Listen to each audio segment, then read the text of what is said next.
kita lanjutkan kembali materi pembelajaran kita untuk materi ekonomi kelas 10. Anak-anakku, setelah kalian kemarin belajar tentang harga keseimbangan dan juga elastisitas, maka pada video kali ini kita akan mempelajari tentang golongan penjual dan pembeli serta peran pemerintah dalam penentuan harga di pasar.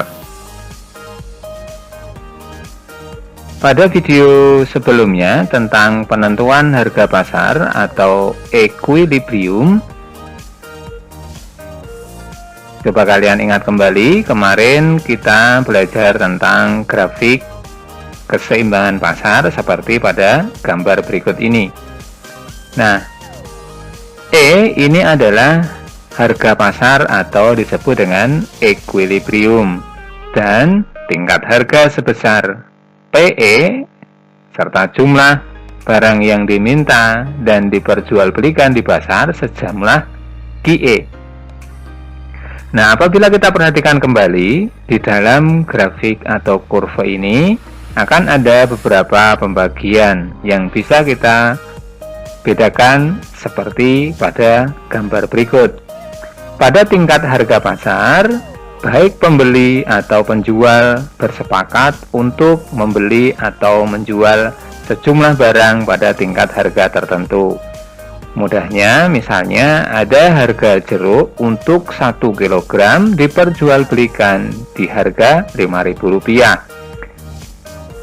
Pada titik itulah antara pembeli dan penjual, pembeli mau melepaskan sejumlah uang yaitu Rp5.000 dan penjual akan menerima uang sejumlah Rp5.000 untuk 1 kg jeruk.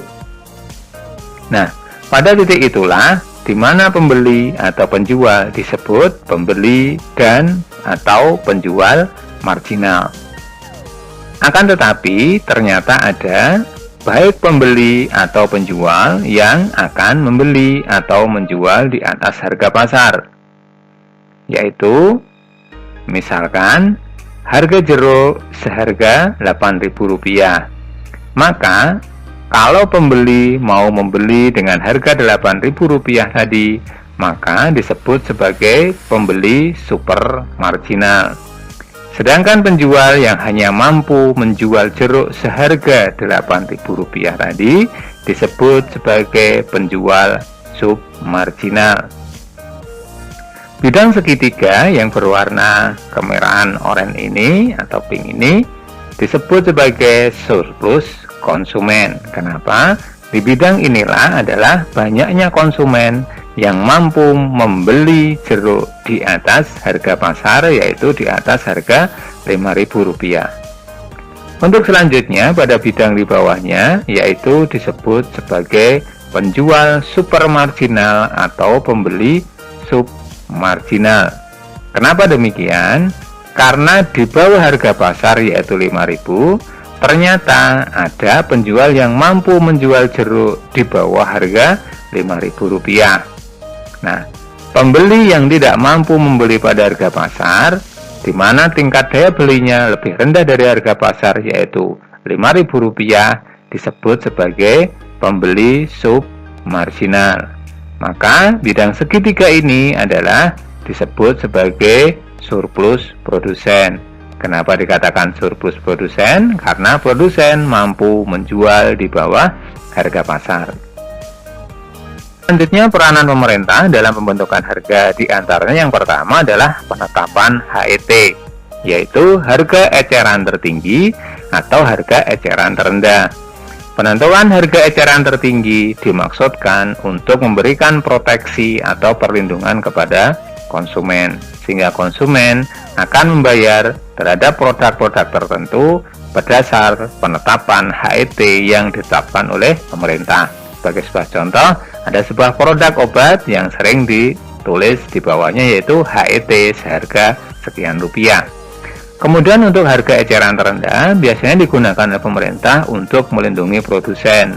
Misalnya petani yang harus dilindungi atas hasil panennya agar tidak dibeli oleh tengkulak atau pedagang besar di bawah harga pasar. Maka pemerintah menetapkan besaran harga eceran terendah untuk gabah atau beras. Kemudian yang kedua adalah penetapan pajak dan subsidi. Pajak dan subsidi merupakan sebuah instrumen yang dilakukan oleh pemerintah untuk mengontrol harga. Penerapan pajak diharapkan mampu mengendalikan barang tertentu. Misalnya, jika ada penjualan rokok, maka harus membayar cukai rokok, disebut sebagai pajak untuk pembelian rokok.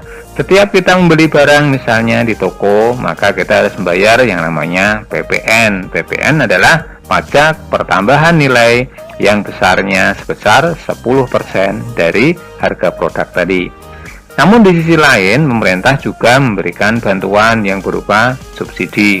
Sebagai sebuah contoh, pada minggu-minggu atau bulan terakhir ini, pemerintah memberikan subsidi upah atau gaji bagi pekerja atau buruh dalam penanganan COVID-19, yaitu sebesar Rp600.000 per pekerja atau buruh. Selanjutnya pada yang ketiga, yang bisa dilakukan pemerintah adalah operasi pasar. Operasi pasar biasa dilakukan karena terjadi kenaikan harga yang terlalu tinggi dan hilangnya sebuah barang atau produk yang ada di pasar. Misalnya, pemerintah melakukan operasi pasar bawang merah.